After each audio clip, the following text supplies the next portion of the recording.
তো আজকে আমরা পড়ব মূলত এইচএসসি আইসিটি এটার পঞ্চম অধ্যায় সি প্রোগ্রামিং। এটার 24 সালে আসা যে এমসিকিউ এবং সিকিউ যেগুলো আছে সেগুলো আজকে আমরা দেখব। তো চলো শুরুতে আমরা শুরু করব এমসিকিউ দিয়ে। 24 সালে এই যে পঞ্চম অধ্যায় সি প্রোগ্রামিং থেকে কি ধরনের এমসিকিউ আসছে একটু খেয়াল করবা সবাই। তারপর আমরা সিকিউতে যাব, সিকিউ কেমন আসছে সেটা একটু দেখবা। তো এই চ্যাপ্টারটা ইম্পর্টেন্ট বিকজ এটা থেকে তোমাদের দুইটা সিকিউ আসবে। তো যারা অ্যান্সার করবা দুইটা অ্যান্সার করার চেষ্টা করবা, আর না হলে কমপক্ষে একটা অ্যান্সার করার চেষ্টা করবা। কারণ তুমি যদি একটাও অ্যান্সার না করো সেক্ষেত্রে প্রথম এবং দ্বিতীয় অধ্যায় থেকে তোমার উত্তর করতে হবে, এবং প্রথম দ্বিতীয় অধ্যায় থেকে উত্তর করলে তোমার সিকিউতে নাম্বার কম পাওয়া যাবে। ঠিক আছে, অলরাইট। তো যারা আমার সাথে যুক্ত হচ্ছ কাইন্ডলি ক্লাসটা একটু শেয়ার করবা এবং বন্ধুদেরকে একটু মেনশন দিয়ে রাখো। সবাই ক্লাসটা টাইমলাইনে একটু শেয়ার করে রাখো। তো খেয়াল করো, তাহলে আমরা এই যে 24 সালে আসা প্রশ্ন আমরা শুরুতে দেখতে পাচ্ছি। শুরুতে যে প্রশ্নটা আছে, শুরুর প্রশ্নটা হলো নিম্নের কোনটি অস্থায়ী মেমোরির উপাদান। তাহলে আমরা এখান থেকে কিছু বিষয় শিখে রাখি যেগুলো আমাদের পরীক্ষাতে এমসিকিউতে আসতে পারে। সেটা হচ্ছে যদি মেমোরি টপিকটা থেকে প্রশ্ন আসে, স্যার খেয়াল করবেন, যদি মেমোরি থেকে প্রশ্ন আসে, মেমোরিকে আমরা দুইটা অংশে ভাগ করি। কয়টা অংশে স্যার? দুইটা অংশে ভাগ করি। একটাকে আমরা বলি নন ভলাটাইল মেমোরি, একটাকে আমরা বলি নন ভলাটাইল মেমোরি, আরেকটাকে আমরা বলি ভলাটাইল মেমোরি। ঠিক আছে, একটাকে আমরা বলি নন ভলাটাইল মেমোরি, আরেকটাকে আমরা বলি ভলাটাইল মেমোরি। নন ভলাটাইল মেমোরি যেটা, সেটা হচ্ছে স্থায়ী মেমোরি। সেটা কি স্যার? সেটা হচ্ছে স্থায়ী মেমোরি। সেটা কি? স্থায়ী মেমোরি। ঠিক আছে। আর যেটাকে আমরা বলি ভলাটাইল সেটা হচ্ছে অস্থায়ী মেমোরি। সেটা কি স্যার? সেটা হচ্ছে অস্থায়ী মেমোরি। অস্থায়ী মেমোরি, কথা বুঝতে পারছো? ওকে। তো তোমাকে বলছে এখানে এই যে অস্থায়ী মেমোরির উদাহরণ কোনটি, তাহলে কোনটা হবে? অস্থায়ী মেমোরি র্যাম। মনে রাখবা, অলওয়েজ অস্থায়ী মেমোরি যদি আসে তুমি কি অ্যান্সার করবা? র্যাম। কি অ্যান্সার করবা? র্যাম। যদি বলা হয় ভলাটাইল মেমোরি, যেটাকে আমরা বাংলাতে বলি অস্থায়ী মেমোরি, তাহলে অস্থায়ী মেমোরি যদি প্রশ্নতে আসে তুমি কি অ্যান্সার করবা? তুমি বলবো র্যাম। কি অ্যান্সার করবা? র্যাম। এখন যদি আমাদেরকে বলে রোম কিংবা হার্ড ডিস্ক কিংবা ইউএসবি ড্রাইভ, এগুলো সবগুলো কিন্তু নন ভলাটাইল মেমোরি, অর্থাৎ স্থায়ী মেমোরি। কথা বুঝে গেছে? এবার আসো স্যার, পরের প্রশ্নটাতে বলছে প্রসেসরের সবচেয়ে কাছের মেমোরি কোনটি? ইম্পর্টেন্ট, প্রসেসরের সবচেয়ে কাছের মেমোরি হচ্ছে রেজিস্টার। তো আমরা মেমোরিটা দেখছিলাম, এখান থেকে আরেকটা প্রশ্ন আসতে পারে তোমাদের এমসিকিউতে। আরেকটা প্রশ্ন আসতে পারে কেমন, এই যে তোমরা হয়তো দেখছো এরকম একটা কি আছে, এরকম একটা মূলত ত্রিভুজ আছে। ঠিক আছে, তো ত্রিভুজের এখানে যেটা থাকে সেটা হচ্ছে ভার্চুয়াল মেমোরি, এর উপরে যেটা থাকে সেটা হচ্ছে র্যাম, এর উপরে থাকে ক্যাশ লেভেল 1, এর উপরে থাকে ক্যাশ লেভেল 2, এরপর এখানে থাকবে রেজিস্টার। তাহলে একটু মনোযোগ দাও স্যার, একটু খেয়াল করো। এই যে তোমার এখানে তুমি দেখতে পাচ্ছ, আমি এখানে একটা ত্রিভুজ দেখতে পাচ্ছি। তো এই ত্রিভুজের এখানে থাকবে ভার্চুয়াল মেমোরি, এখানে থাকবে র্যাম, এখানে থাকবে ক্যাশ মেমোরি, মানে এটা হচ্ছে ক্যাশ লেভেল 1, এটা ক্যাশ লেভেল 2, আর এখানে থাকবে রেজিস্টার। তো তোমাকে যদি এখান থেকে এমসিকিউতে এটা আসছে, তবে এটাই কি আসবে? না, এটা ছাড়া এই টপিক থেকে আরও কয়েকটা বিষয় আসতে পারে। দেখবা কালকে পরীক্ষায় আমি যেগুলো বলতেছি সেগুলাই চলে আসছে। যেমন একটু আগে তোমাদেরকে বললাম অস্থায়ী মেমোরি হচ্ছে ভলাটাইল মেমোরি এবং অস্থায়ী মেমোরি হলো র্যাম। এরপর স্থায়ী মেমোরিকে আমরা ইংরেজিতে বলি নন ভলাটাইল মেমোরি। স্থায়ী মেমোরিকে আমরা ইংরেজিতে বলি নন ভলাটাইল মেমোরি, এবং স্থায়ী মেমোরি হচ্ছে হার্ড ডিস্ক, ইউএসবি ড্রাইভ। এরপর তোমার আরেকটা কি বললাম, হার্ড ডিস্ক, ইউএসবি ড্রাইভ, আরেকটা হচ্ছে রোম। কি বললাম? রোম। ঠিক আছে। এবং দ্বিতীয় প্রশ্ন থেকে যেগুলো বলতেছি, এই যে প্রসেসরের সবচেয়ে কাছের মেমোরি কোনটি, এটা হচ্ছে রেজিস্টার। এখন রেজিস্টার এখানে কিছু বিষয় আছে, বিষয়গুলো কি কি স্যার? বিষয়গুলো তুমি এটাকে উপর থেকে নিচে হিসাব করবা আর এটাকে নিচ থেকে উপরে হিসাব করবা। কথা বুঝা গেছে? আমি আবার বলতেছি, এই যে বড় যেটা, সব থেকে বড় যেটা, এই যে এটা, এই ত্রিভুজের সব থেকে বড় অংশ যেটা, সেটা হচ্ছে ভার্চুয়াল মেমোরি। এর উপরে যেটা আছে সেটা হচ্ছে তোমার র্যাম, এর উপর যেটা আছে সেটা হচ্ছে ক্যাশ লেভেল 1, এর উপরে যেটা আছে সেটা হচ্ছে ক্যাশ লেভেল 2, এর উপরে যেটা আছে এটা হচ্ছে রেজিস্টার। এটা কি? এটা হচ্ছে রেজিস্টার। তো মনে রাখবা, আমি এখানে দিচ্ছি উপর থেকে নিচে, আর এখানে দিছি হচ্ছে নিচ থেকে উপরে। তো নিচ থেকে উপরে যেটা দিছি একটু খেয়াল রাখো, নিচে হচ্ছে তোমার এখানে তুমি দিবা হচ্ছে কম আর এখানে দিবা হচ্ছে বেশি। ঠিক তার উল্টাটা এখানে লিখো, বেশি লিখবো হচ্ছে নিচে, আর কম লিখবো হচ্ছে উপরে। এখন কি কম কি বেশি? ও স্যার কি কম কি বেশি একটু খেয়াল করো। এই যে কম মানে হচ্ছে নিচ থেকে যখন তুমি উপরে যাবা তো সবার নিচে যেটা আছে সেটার গতি কম থাকবে এবং সেটার মূল্য কম থাকবে। তাহলে তুমি যত উপরে উঠতে থাকবা গতি বাড়তে থাকবে, মূল্য বাড়তে থাকবে। ঠিক আছে? তো খেয়াল করবা, মানে উপরে যখন যাবা গতি বাড়বে, মূল্য বাড়বে। আর উপর থেকে নিচে আসলে কমবে, মানে এদিকে হচ্ছে কম, মানে উপরে কম, সরি উপর থেকে নিচে আসলে বাড়বে, মানে এখানে কম আর যত নিচে আসবে বাড়বে। কি বাড়বে? বাড়বে হচ্ছে মেমোরির ধারণ ক্ষমতা, ক্যাপাসিটি বাড়বে। ধারণ ক্ষমতা অর্থাৎ ক্যাপাসিটি বাড়বে। অর্থাৎ রেজিস্টারের প্রশ্ন আসতে পারে যে কোন মেমোরির ধারণ ক্ষমতা সব থেকে কম, সেটা হচ্ছে রেজিস্টার। এরপর ক্যাশ লেভেল 2, এরপর ক্যাশ লেভেল 1, এরপর হচ্ছে র্যাম, এরপর হচ্ছে ভার্চুয়াল মেমোরি। তার মানে সব থেকে কম হচ্ছে রেজিস্টার। ক্রমান্বয়ে যত নিচে আসবে তোমার ধারণ ক্ষমতা বাড়তে থাকবে। আর গতি বা মূল্য ক্রমান্বয়ে যত উপরে যাবে, নিচ থেকে উপরে যত যাবে তত মেমোরির গতি বাড়বে এবং মূল্যটা বাড়বে। আর সব থেকে গতি বেশি এবং মূল্য বেশি হচ্ছে রেজিস্টারের, আর সব থেকে কম মূল্য এবং গতি হচ্ছে ভার্চুয়াল মেমোরির। এমসিকিউর জন্য গুরুত্বপূর্ণ। ঠিক আছে, তাহলে এই প্রসঙ্গটা শেষ। এবার আসি 3 নম্বর প্রশ্নে। এটা খুব বেসিক প্রশ্ন, সফটওয়্যার তৈরির জন্য কি প্রয়োজন? তাহলে আমরা কি জানি? কম্পিউটার ভাষা, অর্থাৎ সফটওয়্যার তৈরি করার জন্য প্রোগ্রামিং ভাষা প্রয়োজন। ঠিক আছে। 4 নম্বর দেখো, কম্পিউটার সংশ্লিষ্ট যন্ত্রপাতিকে সঠিকভাবে পরিচালনা করার জন্য নিচের কোনটি প্রয়োজন? সফটওয়্যার, মানে কম্পিউটার সংশ্লিষ্ট যন্ত্রপাতিকে তুমি যখন সঠিকভাবে পরিচালনা করবা কি লাগবে? সফটওয়্যার লাগবে, সফটওয়্যার। ঠিক আছে। এরপর দেখো, সি প্লাস প্লাস ভাষা উদ্ভাবন করেন কে? এটা হচ্ছে একটু মনে রাখবা, স্ট্রাউস্ট্রপ। এটা হচ্ছে স্ট্রাউস্ট্রপ। সি প্লাস প্লাস ভাষা উদ্ভাবন করেন কে? দেখো, উদ্ভাবন করা হচ্ছে সি প্লাস প্লাস। হ্যাঁ, মেমোরাইজিং আসতেও পারে, শিখে রাখো। 24 সালে যতগুলো প্রশ্ন আসছে তার থেকে আগামীকাল তুমি যদি 3টা পাও, 3টা এমসিকিউ পাও, কোনো অসুবিধা আছে? বলো, কোনো অসুবিধা আছে? 3 নাম্বার তুমি যদি এখান থেকে পাও, কোনো প্রবলেম আছে? ওকে ওকে।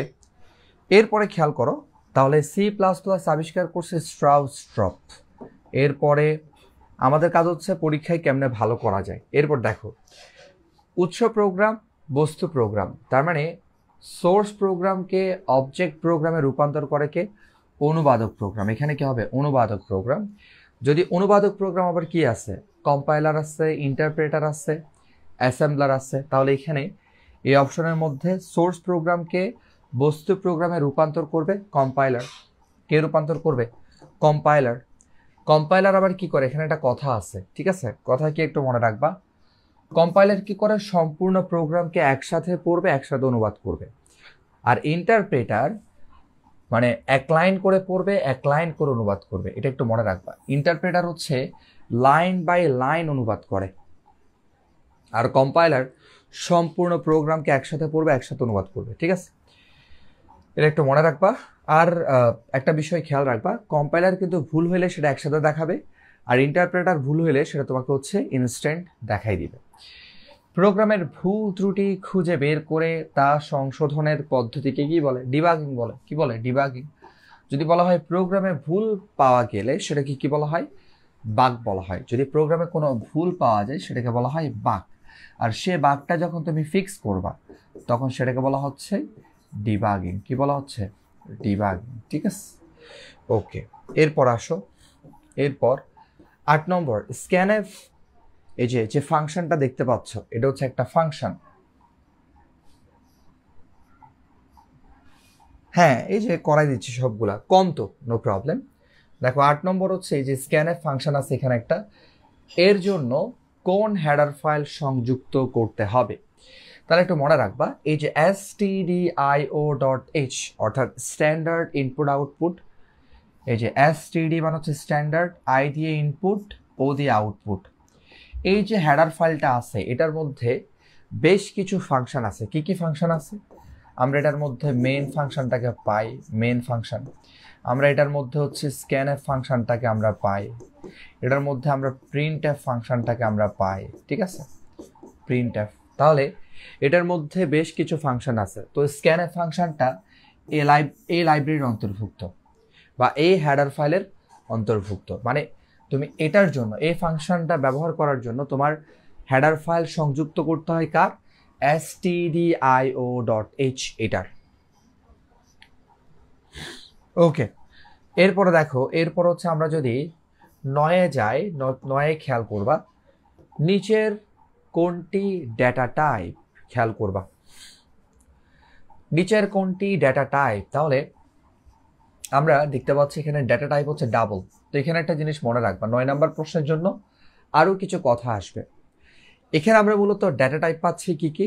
আমরা পাচ্ছি ডেটা টাইপের কথা যখন আসবে, একটু মনে রাখবা, ডেটা টাইপের কথা যখন আসবে তখন তুমি এখানে ইন্ট মানে হচ্ছে ইন্টিজার, ইন্ট টাইপের ডেটা টাইপ পাবা।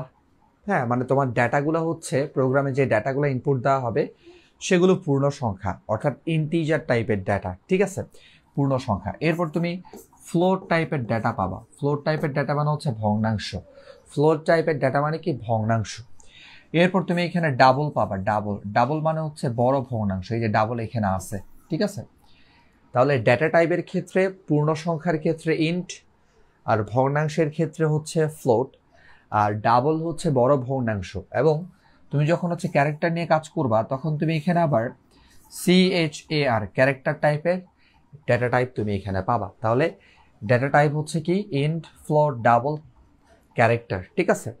তো ইন্ট টাইপের মানে পূর্ণ সংখ্যা টাইপের যে ডেটাগুলো ইনপুট দেওয়া হবে সেগুলোর ক্ষেত্রে আমরা ফরম্যাট স্পেসিফায়ার ইউজ করি %d, আর ফ্লোটের ক্ষেত্রে %f, আর ডাবলের ক্ষেত্রে %lf, আর ক্যারেক্টারের ক্ষেত্রে %c। এখান থেকে পরে একটা প্রশ্ন আসছে, এই যে আমি যে ফরম্যাট স্পেসিফায়ার বলছি এখান থেকে পরে একটা প্রশ্ন আসছে, ঠিক আছে। তো কি আসছে দেখো, এখান থেকে মূলত আসছে ফ্লোটিং ডেটার ফরম্যাট স্পেসিফায়ার কোনটি। তো তোমাদেরকে বলছি ডেটা টাইপ হচ্ছে কয়টা? 4টা। কি বলছি?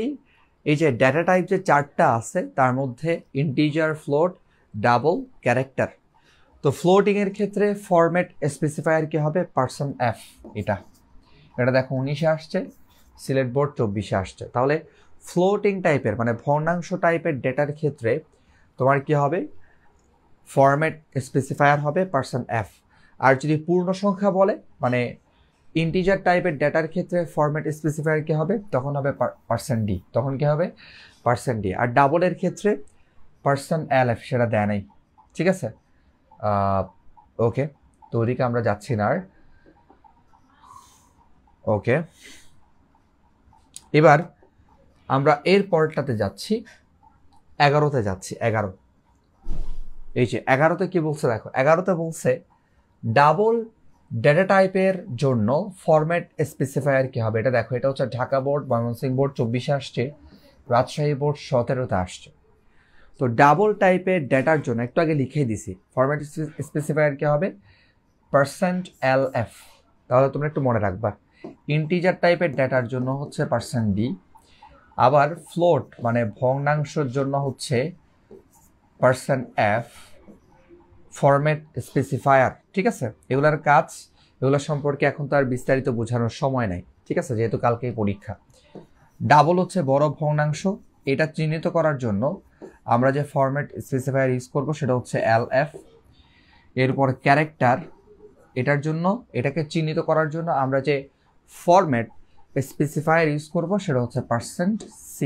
ওকে, তো আশা করি ক্লিয়ার। তো চলো এরপরে যাচ্ছি 12 হচ্ছে সি প্রোগ্রামে ডেটা আউটপুটের জন্য ব্যবহৃত ফাংশন কোনটি?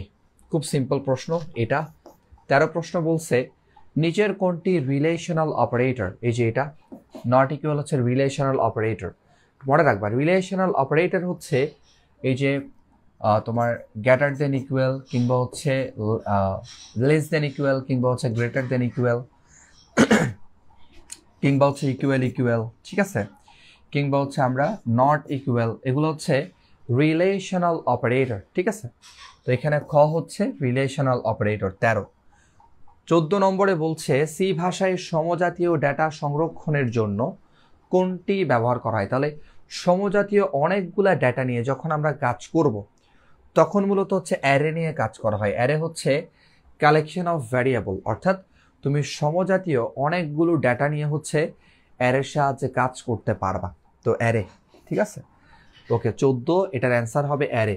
তাহলে সমজাতীয় ডেটা সংরক্ষণের জন্য আমরা অ্যারের সাহায্যে কাজ করি। প্রশ্ন রিপিট হয়েছে কিন্তু দেখো, এই যে একটু আগে পড়াই আসছে তোমাদেরকে, কারণ আমি পড়াইছি আমার অভিজ্ঞতা থেকে, আমি জানি আমি যেটা ডিটেল পড়াইছি এটা থেকে প্রশ্ন আসতে পারে। তো এখানে দেখো, এখানে হচ্ছে কি চলে আসছে, স্থায়ী মেমোরি হচ্ছে এটা ঢাকা বোর্ড 24-এ আসছে। স্থায়ী মেমোরি কি র্যাম না, আমরা পড়ে আসছি র্যাম হচ্ছে অস্থায়ী মেমোরি অর্থাৎ ভলাটাইল মেমোরি। সেক্ষেত্রে স্থায়ী মেমোরি হচ্ছে হার্ড ডিস্ক এবং ডিভিডি। তাহলে hard disk, DVD, USB drive এবং রোম এগুলো হচ্ছে স্থায়ী মেমোরি, আর র্যাম হচ্ছে অস্থায়ী মেমোরি। অর্থাৎ স্থায়ী মেমোরিকে আমরা ইংরেজিতে বলবো নন ভলাটাইল মেমোরি, আর অস্থায়ী মেমোরিকে বলবো আমরা ভলাটাইল মেমোরি, ঠিক আছে। ওকে, তারপরে ওয়ালাইকুম আসসালাম। এরপর দেখো নট অপারেটরের ক্ষেত্রে হতে পারে, মানে নট, এই নট অপারেটরের ক্ষেত্রে হতে পারে কি কি হতে পারে। তো আমরা অপারেটরের পরে কেবল একটি শর্ত থাকবে, এরপর শর্তটি মিথ্যা হলে পুরো শর্তটি সত্য হবে। নটের ক্ষেত্রে তো এমনও হয় যে তোমার যদি মিথ্যা হয়, খেয়াল করো, তো শর্তটি মিথ্যা হলে পুরো শর্তটি কি হবে, সত্য হবে। শর্তটি সত্য হলে পুরো শর্তটি মিথ্যা হবে। আমরা জানি নট গেট হচ্ছে এমন গেট, তুমি যদি হচ্ছে এখানে ইনপুট 0 দাও আউটপুট 1 আসবে, অর্থাৎ মিথ্যা দিলে আউটপুট আসবে হচ্ছে 1, মানে ট্রু। আবার নট গেটের ক্ষেত্রে তুমি যদি ইনপুট 1 দাও আউটপুট 0 আসবে, অর্থাৎ তুমি ট্রু ইনপুট দিলে আউটপুট আসবে ফলস, ঠিক আছে। তাহলে এটাও সঠিক, এটাও সঠিক। আবার নট গেটের ক্ষেত্রে শর্ত কয়টা থাকবে, অবশ্যই একটা, কারণ নট গেটের ক্ষেত্রে ইনপুট একটাই থাকে। তো তাহলে 3টাই কারেক্ট। এখানে আমাদের অ্যান্সার হবে ঘ। অ্যান্সার কি হবে ঘ। এটা একটু মনোযোগ দিয়ে খেয়াল করবে এই প্রশ্নটা।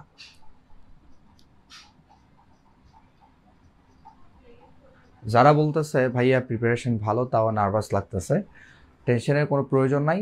কালকে যাবা, দুমাই লিখে দিয়ে চলে আসবা, এখানে চিন্তা করার কোনো দরকার নাই, ঠিক আছে। যাবা, টেনশন ছাড়া লিখে দিয়ে চলে আসবা, ঠিক আছে। ওকে, এরপর দেখো, এরপর আমাদেরকে বলছে 17 নাম্বার, প্রোগ্রামের লুপে আয়ের মান 1 বৃদ্ধি করতে ব্যবহৃত হয়। এটা চট্টগ্রাম বোর্ড 24-এ আসছে, একটু মনোযোগ দাও, 24-এ আসছে। তাহলে আমরা জানি ইনক্রিমেন্টের ক্ষেত্রে আয়ের মান বৃদ্ধি করা মানে কোনো চলকের মান বৃদ্ধি করা, এর মানে হচ্ছে ইনক্রিমেন্ট করা, অর্থাৎ আই প্লাস প্লাস। এটাকে এইভাবে লেখা যায়, কিংবা তুমি আই ইকুয়াল আই প্লাস 1 লিখতে পারো, কিংবা তুমি আই প্লাস ইকুয়াল 1 লিখতে পারো। এটা হচ্ছে অ্যাসাইনমেন্ট অপারেটর, এটা হচ্ছে তোমার এই যে এটাও অ্যাসাইনমেন্ট অপারেটর, এটাও হচ্ছে অ্যাসাইনমেন্ট অপারেটর, এবং এটা হলো ইনক্রিমেন্ট অপারেটর। তাহলে 3টাই সঠিক, ঠিক আছে। তো এটাও সঠিক, এটাও সঠিক, এটাও সঠিক, মানে 17 এর ঘ। ওকে, তো বুঝছো ব্যাপারটা, মানে এই দুইটা হচ্ছে মূলত অ্যাসাইনমেন্ট অপারেটর, আর এটা হলো ইনক্রিমেন্ট অপারেটর। কথা বোঝা গেছে? ওকে, এবার আসি, আমরা যদি এদিকে একটু আসি, এদিকে দেখতে পাচ্ছি আমরা একটা, আমাদেরকে এখানে কি দিচ্ছে, এখানে একটা প্রোগ্রাম দেওয়া আছে। তো আমাদেরকে বলতে চাচ্ছে, এই যে প্রোগ্রামটা তারা দিয়ে দিল, বলতে চাচ্ছে আমাদেরকে এই প্রোগ্রামটা পড়তে বলছে এবং আমাদেরকে 18 এবং 19 নং প্রশ্নের উত্তর দিতে বলছে। আমরা দেখতে পাচ্ছি এটা মানে জাম্পিং স্টেটমেন্ট থেকে আসছে, অর্থাৎ কন্টিনিউ থেকে আসছে। তুমি যদি কন্টিনিউ থেকে প্রশ্ন আসে, মনোযোগ দাও স্যার, একটু মনোযোগ দাও, যদি কন্টিনিউ থেকে প্রশ্ন আসে, কন্টিনিউ থেকে যদি প্রশ্ন আসে, খেয়াল করো, হ্যাঁ দোয়া তো অবশ্যই থাকবে। দেখো যদি কন্টিনিউ থেকে প্রশ্ন আসে তুমি খেয়াল রাখবা এই কন্টিনিউ স্টেটমেন্টের আগে, এই কন্টিনিউ স্টেটমেন্টের আগে কন্ডিশন কি দেওয়া আছে এটা একটু খেয়াল রাখবা। স্যার এটা একটু খেয়াল রাখবা। তাহলে দেখো এই যে কন্টিনিউ স্টেটমেন্টের আগে একটা কন্ডিশন দেওয়া আছে, কন্ডিশন হচ্ছে ইফ আই ইকুয়াল 4 হবে, কি হবে? আই ইকুয়াল 4 হবে, প্লাস প্লাস আই হবে। প্লাস প্লাস আই বলতে কোনটা বলছো? হ্যাঁ ইনক্রিমেন্টের ক্ষেত্রে সেটাও প্রযোজ্য, তবে সেটা অপশনে ছিল না ফাতেমা, বুঝছো? সেটা অপশনে ছিল না। তো খেয়াল করবা যদি স্যার আমাকে কন্টিনিউ স্টেটমেন্ট দেয় এবং তার পূর্বে যদি আমরা একটা কন্ডিশন দেখি, দেখতে পাচ্ছি কন্ডিশন হচ্ছে আই ইকুয়াল 4, আই ইকুয়াল 4 এটা আমরা দেখতে পাচ্ছি, বা আই ইকুয়াল 2 কিংবা যে কোনো কিছু। তো দেখো আমরা প্রথমে এখানে হিসাব করব, আমার এখানে শুরু হচ্ছে 1 থেকে। আচ্ছা 1 কি আসলে 4-এর সমান? না। 1 যেহেতু 4-এর সমান না, তাহলে HTML লেখাটা একবার প্রিন্ট হবে। খেয়াল করবা এখানে কি আছে? 1 আছে না? 1 কি 4-এর সমান? না, 4-এর সমান না। তাহলে HTML লেখাটা হচ্ছে আমরা একবার প্রিন্ট করব, খেয়াল করবা। আচ্ছা এরপর ইনক্রিমেন্ট দেওয়া আছে, অর্থাৎ 1-এর পরে 2 হবে। ইনক্রিমেন্ট কেমনে বুঝলাম? দেখো এখানে ইনক্রিমেন্ট দেওয়া আছে, আয়ের সাথে 1 যোগ আছে, ঠিক আছে? তাহলে 1-এর পরে 2 হবে। তো 2 কি 4-এর সমান? না, তাহলে 2ও কি হবে? প্রিন্ট হবে। এরপর 2 থেকে 2-এর সাথে 1 যোগ হয়ে আবার কি হবে? 3 হবে। 3 কি 4-এর সমান? না, তাহলে কি হবে? আবার HTML লেখাটা আবার প্রিন্ট হবে। 3-এর সাথে 1 যোগ হলে কত হবে? 4। এখন দেখো এই 4 4 মিলে গেছে। যখন কন্টিনিউ এর আগে, যখন কন্টিনিউ এর আগে খেয়াল রাখবা, যখন কন্টিনিউ এর আগে তুমি যখন দেখবা যে সংখ্যার সাথে তোমার এখানে যেটা দিছে বা এখান থেকে যেটা আসছে সেটা যদি কন্টিনিউ এর আগের সাথে মিলে যায়, তখন তুমি কি করবা? তখন তুমি হচ্ছে সেটাকে বাদ দিবা। এখন কিন্তু HTML লেখাটা প্রিন্ট হবে না, কথা বুঝতে পারছো? তাহলে আমরা হচ্ছে এখন আর প্রিন্ট করব না। প্রিন্ট না করে আবার এখানে 4 থেকে এটা 5 হয়ে যাবে। প্রিন্ট করতেছো না কেন? কারণ 4-এ 4-এ মিলে গেছে। এরকম 3-এ 3-এ মিলতে পারে, এরকম 5-এ 5-এ মিলতে পারে। অর্থাৎ কন্টিনিউ এটার আগে যদি এখান থেকে যে সংখ্যাটা আসবে ইনক্রিমেন্ট হতে হতে সেটার সাথে যদি মিলে যায়, তাহলে তুমি কি করবা? তুমি হচ্ছে মিলে গেলে বাদ দিয়ে ফেলবা, প্রিন্ট আর করবা না। 4 এটা কি হবে? আবার ইনক্রিমেন্ট হয়ে 5 হবে। 5 কি 4-এর সাথে মিল আছে? মিল নাই। সেক্ষেত্রে আমরা আবার কি করব? HTML লেখাটাকে প্রিন্ট করব। 5-এর সাথে 1 যোগ হলে কত হবে? 6। দেখো আমাদের কন্ডিশন কিন্তু 6 পর্যন্ত। তো 6 কি 4-এর সাথে মিল আছে? মিল নাই। আবার কি হবে? HTML লেখাটা প্রিন্ট হবে। তার মানে এই যে তুমি দেখছো কন্টিনিউ স্টেটমেন্টের ক্ষেত্রে কন্টিনিউ এর আগে যে সংখ্যাটা দেওয়া থাকবে সেটা যদি মিল না থাকে তুমি সেটাকে প্রিন্ট করতে থাকবা।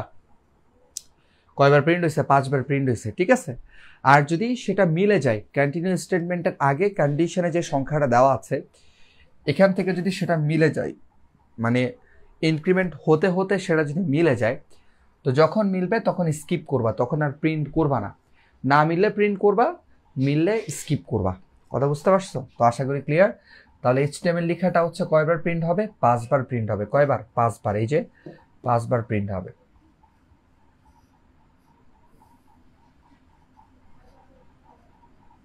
দেখো তো আমরা 18টা একটু খেয়াল করব।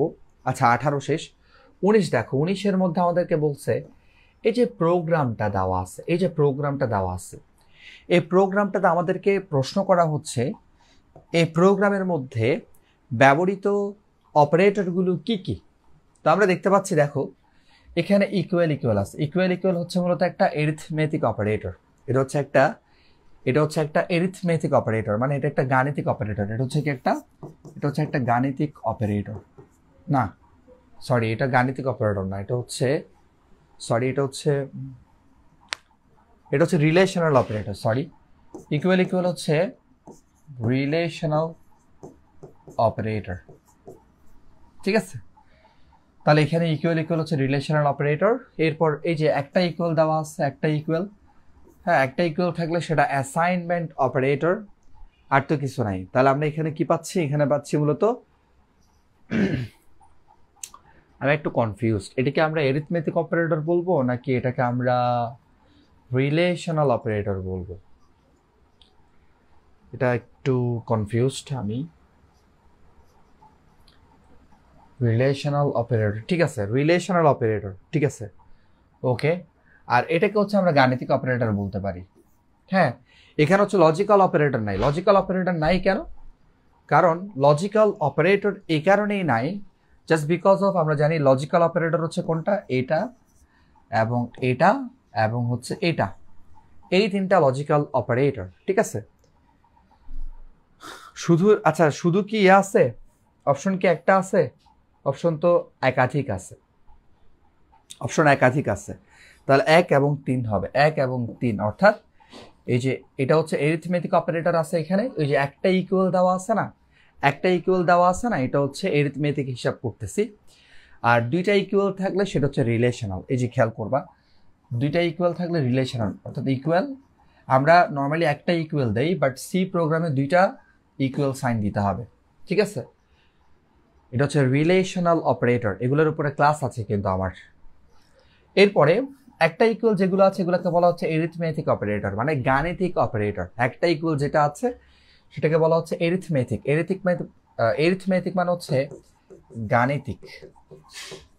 কথা কি বুঝতে পারছো? গাণিতিক অপারেটর।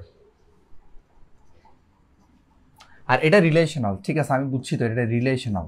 মানে আমি একটু কনফিউজড হয়ে গেছি, আমি কি আসলে এটাকে গাণিতিক অপারেটর বলবো, মানে এরিথমেটিক অপারেটর বলবো, নাকি রিলেশনাল অপারেটর বলবো, এটা নিয়ে কনফিউজড হয়ে গেছিলাম। তো কনফিউজ মানে হচ্ছে এইটা, এই যে ডাবল ইকুয়াল হচ্ছে রিলেশনাল অপারেটর আর একটা ইকুয়াল হচ্ছে গাণিতিক অপারেটর। তাহলে আমাদের অ্যান্সার হবে 1 এবং 3।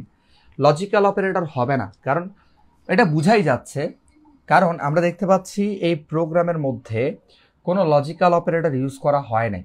লজিক্যাল অপারেটর কি কি? লজিক্যাল অপারেটর হচ্ছে এই যে অ্যান্ড, এটা হচ্ছে লজিক্যাল অ্যান্ড অপারেটর, এটা হচ্ছে লজিক্যাল অর অপারেটর, এটা হচ্ছে লজিক্যাল নট অপারেটর।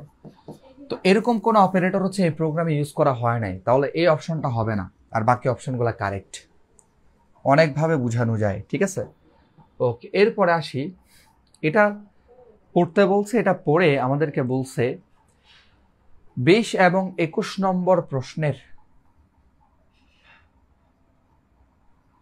আচ্ছা, মিথিলা বলছে আপনার ক্লাস করেই আমরা এখন মোটামুটি বস, বা স্যালুট। এরপর বলছে উদ্দীপকটা পড়ো এবং 20 এবং 21 নং প্রশ্নের উত্তর দাও। তো আমরা উদ্দীপকটা ধরো পড়লাম, পরে দেখতে পাচ্ছি এখানে এস এর মান 2, মানে এস মানে কি যোগফল যেই চলকের মধ্যে রাখবো তার মান হচ্ছে 2, ওকে। তারপর এখানে শুরু হচ্ছে 1 থেকে, মানে শুরু হচ্ছে 1 থেকে 10 পর্যন্ত, মানে 10 থেকে ছোট কিংবা 10 পর্যন্ত চলতে থাকবে। এরপর এক এক করে বৃদ্ধি পাবে। বলছে S equal S plus I, এটা নির্ণয় করতে হবে, অর্থাৎ এস এর মানে যোগফলটা বের করতে হবে। যোগফলটা বের করে যোগফলটা আউটপুটে দেখাইতে হবে। কথা বুঝতে পারছো? তাহলে তুমি দেখো, তুমি দেখতে পাচ্ছ প্রথমে 2 আছে, প্রথমে কি আছে? 2 আছে। তাহলে এস এর মান প্রথমে 2, তো আমরা যদি যোগটা করি এস প্লাস আই, তাহলে এস এর মান প্রথমে 2, আই এর মান প্রথমে 1, তাহলে প্রথম যোগফলটা কি আসবে? 3, প্রথম যোগফলটা 3। আই এর মানটা 1 থেকে এখানে 1 যোগ হয়ে 2 হবে। 2 এটা যদি হচ্ছে আমরা প্রথম যোগফলের সাথে 2টা যোগ করলে কত হবে? 5 হবে। তারপর আই এর মানটা 2 থেকে 3 হবে, তো 3 যদি আমি যোগ করি তাহলে কি হবে? 8 হবে। আই এর মানটা 3 থেকে 4 হবে, যোগ করলে কত হবে? 12 হবে। এরপর 12 হবে। এরপর 4 এর সাথে হচ্ছে আমরা যদি তোমার কি করি 1 যোগ করি তাহলে কি হবে? 5, তাহলে এটা হবে হচ্ছে 17। তো 5 এর সাথে যদি 1 যোগ করি তাহলে কত হবে? 6, মানে হচ্ছে 23। 6 এর সাথে 1 যোগ করলে হবে 7, মানে হচ্ছে কত? 30। তারপর 7 এর সাথে 1 যোগ করলে হবে 8। এই যে তুমি দেখতে পাচ্ছ 3, 4, 5, 6 এগুলো হচ্ছে আয়ের মান, এই যে আয়ের মান, ঠিক আছে, এক এক করে বৃদ্ধি পাচ্ছে আর কি। কতক্ষণ চলবে? যতক্ষণ পর্যন্ত 10-এর সমান হবে কিংবা 10 থেকে ছোট হবে, চলতে থাকবে যোগের কাজটা। তাহলে কত হবে? 38।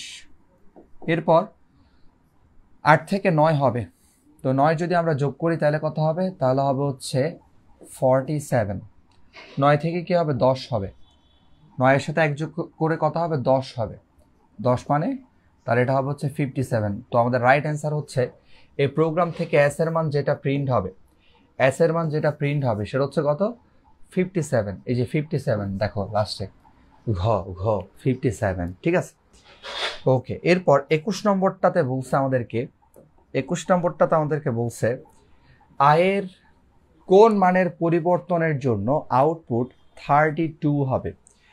তাহলে আমাদের একটু বুঝতে হবে এটা। দেখো আয়ের মান কেমন হলে 32 হবে, খেয়াল করো। তো আয়ের মান যদি আমরা এখানে 1-এর পরিবর্তে 0 করে দেই এবং ইনক্রিমেন্টটা হচ্ছে 1-1 করে যদি আমি রাখি,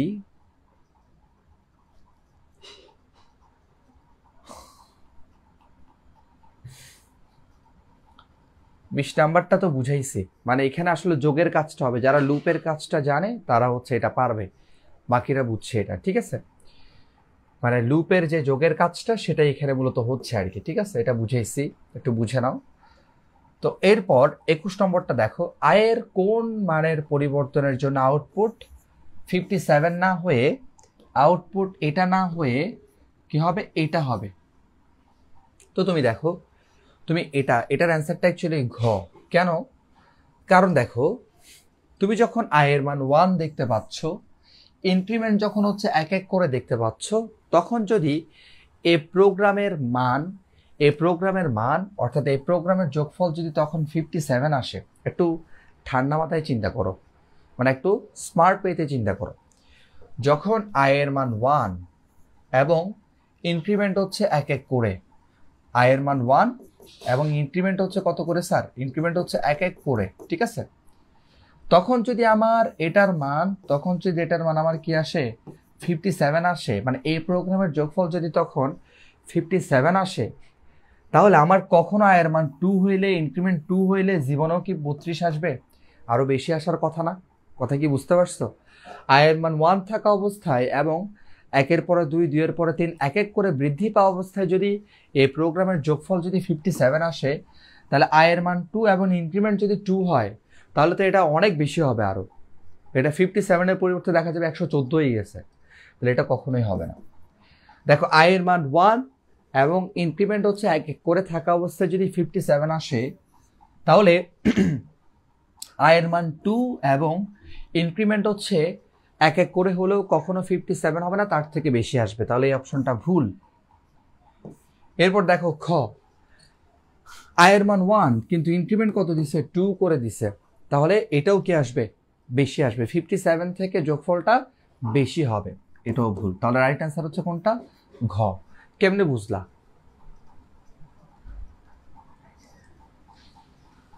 আচ্ছা, যারা বলছে এক সময় হাজার হাজার স্টুডেন্ট হচ্ছে আপনার ক্লাস করবে ইনশাল্লাহ, আমি আসলে মানে ক্লাস করুক না করুক এটা খুব একটা ম্যাটার আমার কাছে করে না, কারণ হচ্ছে মানে এটার প্রয়োজনটা হচ্ছে আমার না। মানে কে ক্লাস করবে কে ক্লাস করবে না এটার প্রয়োজনীয়তা হচ্ছে আমার না, এটার প্রয়োজনীয়তা হচ্ছে স্টুডেন্টের, তাই না? মানে ধরো তুমি আমার ক্লাস করতেছো, এখন এমন না যে মনে করো তুমি আমার ক্লাস করতেছো কিংবা করতেছো না, এটা হচ্ছে তোমার উপরে। তুমি ক্লাস করলে আমি চলতে পারবো, তুমি ক্লাস না করলে আমি চলতে পারবো। তো বেসিকলি হচ্ছে প্রয়োজনীয়তা বা চাহিদা হচ্ছে তোমাদের, আমার না। তো আমার এখানে 1 জন থাকুক 5 জন থাকুক, আমি ক্লাস করাই কি কারণে জানো? কারণ আমার এই ক্লাসটা আমি ইউটিউবে আপলোড করব। আমি শুধুমাত্র ইউটিউবে আপলোড করব বলেই আমি ক্লাসটা 1 জন থাকুক 5 জন থাকুক ক্লাসটা করাই, কারণ আমার অফলাইনে এতই সময় দিতে হয়, আমার অনলাইনে যে আমি একটু বসে বা নিজে রেকর্ড করে ক্লাস মেক করব, ওই সময়টা হচ্ছে আমার হাতে থাকে না।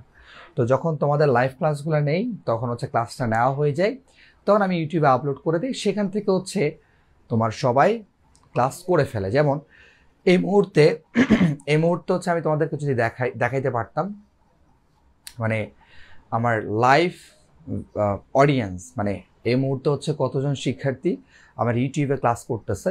আমি কিছুক্ষণ আগে তোমাদের ক্লাস স্টার্ট করার আগে দেখছিলাম প্রায় সেটা ছিল হচ্ছে 75,000। তাহলে ৭৫,০০০ শিক্ষার্থী হচ্ছে তোমাদের ক্লাস যখন আমি শুরু করতেছি, এই শুরু করার সময় মানে শুরু করার আগে ৭৫,০০০ একসাথে হচ্ছে ক্লাস করতেছে আমার ইউটিউব চ্যানেলে, ঠিক আছে? তো সেটাই আমার প্রাপ্তি। এখানে তুমি একজন থাকো, দুজন থাকো, it doesn't matter to me. মানে আমি অ্যাকচুয়ালি ক্লাস করাচ্ছি জাস্ট বিকজ অফ ক্লাসটা আমি ইউটিউবে আপলোড করব, সেখান থেকে হচ্ছে বাকিরা দেখে নেবে, এটাই।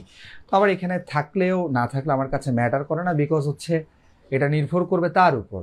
চাহিদা তো আমার না, চাহিদা তোমাদের। তোমরা পরীক্ষা দিবা, তোমরা ভালো করবা, ক্লাস ভালো লাগলে ক্লাস করবা, দ্যাটস ইট। তো এখানে থাকুক না থাকুক এটা আমার কাছে কিছু যায় আসে না, তবে তোমার কথাটার জন্য তোমাকে ধন্যবাদ। তো দেখো ২১ নম্বর হচ্ছে, তাহলে আমরা আশা করি বুঝছি এই জিনিসটা, মানে আমরা ২০ও বুঝলাম, যাদের বেসিক আছে তারা বুঝবা, ২১ও বুঝলাম, কথা বুঝছো? তো এরপর আমরা এই যে ২২-২৩-এ আসলাম। ২২-২৩ দেখতে পাচ্ছি এটা রাজশাহী বোর্ড। তো এখানে কি কি দেওয়া আছে একটু দেখো। ২২-২৩-এর ক্ষেত্রে আমরা দেখতে পাচ্ছি এখানে, মানে আমাকে অ্যাকচুয়ালি যারা চিনে তারা হচ্ছে ইউটিউবের মাধ্যমেই চিনে, মানে ফেসবুকের মাধ্যমে আমাকে খুব একটা চেনে না বললেই চলে। তোমরা যারা হচ্ছে এখানে আছো, আমি মনে করি হচ্ছে সবাই আমাকে ইউটিউবের মাধ্যমেই চিনো। তো দেখো ২২ নম্বরে বলছে আমাদেরকে প্রোগ্রামটির আউটপুট কত। তো এই প্রোগ্রামটা একটু খেয়াল করবা। এখানে আমরা দেখতে পাচ্ছি বি এর মান হচ্ছে ১০, তাহলে আমাদেরকে এ ইকুয়াল দেওয়া আছে বি মডুলাস ৫। তাহলে মডুলাস কি করে? মডুলাস হচ্ছে ভাগশেষ বের করে, ঠিক আছে, ভাগশেষ বের করে। তাহলে আমরা যদি হচ্ছে কি করি, এই যে আমরা যদি বি এর মান ১০কে যদি আমরা ৫ দ্বারা ভাগ করে ভাগশেষ বের করি, বিকজ মডুলাস ভাগশেষ বের করে। মডুলাস কি বের করে? ভাগশেষ বের করে। তাহলে এখানে ভাগশেষ কি আসবে? ০ আসবে, কারণ ১০ যেহেতু ৫ দ্বারা নিঃশেষে বিভাজ্য, তাহলে ভাগশেষ ০ আসবে। মডুলাস ভাগশেষ বের করে। তাহলে এই যে প্রোগ্রামটার আউটপুট হচ্ছে কি, মানে এর মানটা অ্যাকচুয়ালি কি, যেহেতু বি হচ্ছে ১০, ১০কে ৫ দ্বারা ভাগ করে ভাগশেষ ০ আসছে, তার মানে আমরা কি পাচ্ছি? এ ইকুয়াল ০ পাচ্ছি। সুতরাং এখানে এ মানে কি? এ মানে হচ্ছে ০। কথা বুঝছো? ওকে। এরপর যদি আমরা এরপর এই প্রশ্নটা যদি আমরা দেখি, ২৩ নম্বর প্রশ্নটা যদি আমরা দেখি, বলছে ২৩ নম্বর প্রশ্নে সি প্রোগ্রামিং ভাষা হলো, অর্থাৎ সি প্রোগ্রামিং ভাষাটা অ্যাকচুয়ালি কি। তো সি প্রোগ্রামিং ভাষাটা হচ্ছে, খেয়াল রাখবা, সি প্রোগ্রামিং ভাষা হচ্ছে একটি কেস সেন্সিটিভ ভাষা, বিকজ এখানে তুমি যেমন ইচ্ছা তেমন লিখতে পারবা না। কথা বুঝে গেছে? তাহলে এটা হচ্ছে কেস সেন্সিটিভ ভাষা, এই অপশনটা ঠিক আছে। সি একটি মধ্যম স্তরের ভাষা। ওকে, দেখো কেস সেন্সিটিভ ভাষা, এরপর হচ্ছে সি একটি মধ্যম স্তরের ভাষা, এরপর সি একটি উচ্চ স্তরের ভাষা। তাহলে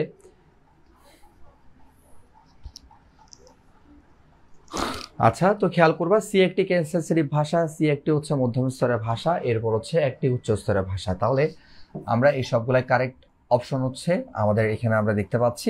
সুতরাং এখানে আমাদের অ্যান্সারটা হবে ঘ। অ্যান্সার কি হবে? অ্যান্সার হচ্ছে ঘ।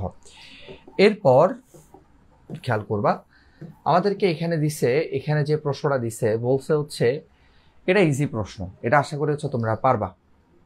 দেখো, তো আমাদেরকে এই যে ঢাকা বোর্ড ২৪-এ যে প্রশ্নটা করছে, এই প্রশ্নের মধ্যে আমাদেরকে মূলত কি বলছে? তো এই যে গ প্রশ্ন আমাদেরকে বলছে উদ্দীপকের মিজানের ব্যবহৃত ভাষাটি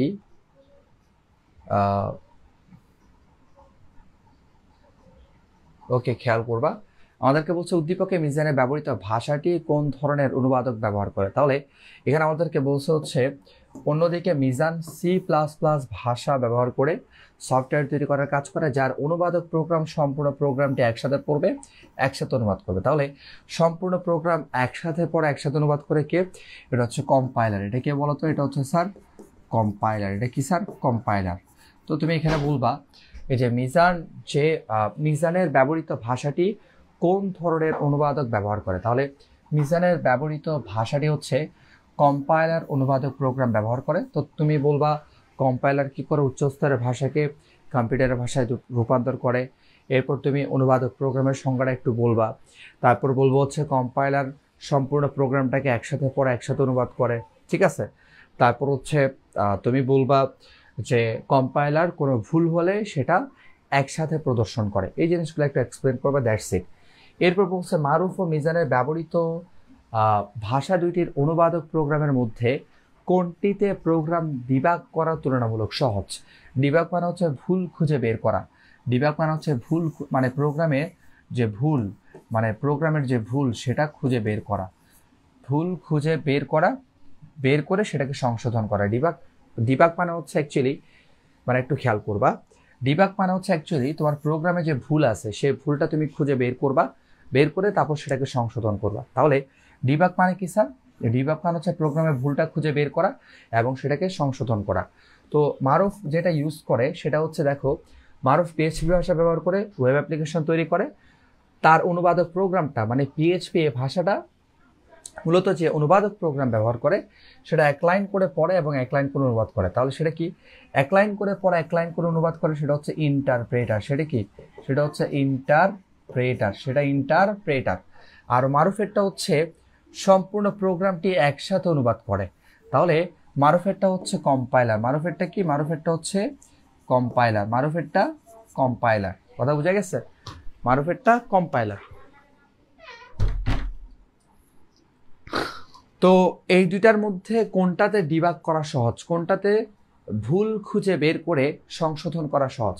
ডিবাগ মানে হচ্ছে প্রোগ্রামের ভুলটা খুঁজে বের করে সংশোধন করা। দেখো কম্পাইলার যদি ভুল হয় তাহলে সেটা তোমাকে একসাথে দেখাবে, আর ইন্টারপ্রেটার যখন ভুল হয় সেটা ইনস্ট্যান্ট দেখাবে, কারণ ইন্টারপ্রেটার এক লাইন করে অনুবাদ করে, মানে কম্পিউটারের ভাষায় রূপান্তর করে। ঠিক আছে? তাহলে এই দুইটা অনুবাদক প্রোগ্রামের মধ্যে, ইন্টারপ্রেটার এবং কম্পাইলার, এই দুইটা অনুবাদক প্রোগ্রামের মধ্যে ইন্টারপ্রেটারের সাহায্যে ভুল খুঁজে বের করা সহজ। এই দুইটা তোমার কি অনুবাদক প্রোগ্রামের মধ্যে তোমার ইন্টারপ্রেটারের সাহায্যে ভুল খুঁজে বের করা সহজ। ঠিক আছে? কারণ ইন্টারপ্রেটার এক লাইন করে অনুবাদ করে, আর কম্পাইলার সম্পূর্ণ প্রোগ্রামটাকে একসাথে অনুবাদ করে। একসাথে অনুবাদ করলে যেটা হয়, ভুলগুলো একসাথে দেখাবে। আর ইন্টারপ্রেটার যেহেতু এক লাইন করে অনুবাদ করে, সেক্ষেত্রে ইনস্ট্যান্ট তোমাকে ভুলগুলো দেখিয়ে দিবে। ঠিক আছে? এটা বুঝছো আশা করি। ওকে, এরপরে আমরা যাচ্ছি। তাহলে এই প্রশ্নটা শেষ, ডান। এরপর আমরা যাচ্ছি, এরপরের প্রশ্নে কি বলছে? ঢাকা বোর্ড 24-এ এই যে এগুলা স্যার আসবেই, এই প্রশ্নটা কমন। মানে এটা মনে করো হচ্ছে কালকে 9টা বোর্ডের মধ্যে, মনে করো হচ্ছে 7টা বোর্ডে বা 8টা বোর্ড, আমি এটাও বলতে পারি যে 8টা বোর্ডে, মিনিমাম 8টা বোর্ডে হচ্ছে এটা কালকে চলে আসছে। মানে এই টাইপের হচ্ছে তোমার প্রোগ্রাম কালকে চলে আসছে, লুপ। মানে 9টা বোর্ডের মধ্যে আমি গ্যারান্টি দিয়ে বলতে পারি এটা আরও পার্সেন্টেজ কত, 1 কোটি%। ঠিক আছে? 1 কোটি% আমি শিওরিটি দিয়ে বলতে পারি। মানে এইরকম ধারা থেকে, মানে লুপ থেকে একটা প্রশ্ন কালকে মানে 8টা বোর্ডে, মিনিমাম 8টা বোর্ডে হচ্ছে চলে আসছে। 9টা বোর্ডের মধ্যে 8টা দিয়ে চলে আসছে, শিওর, একদম শিওর। ঠিক আছে?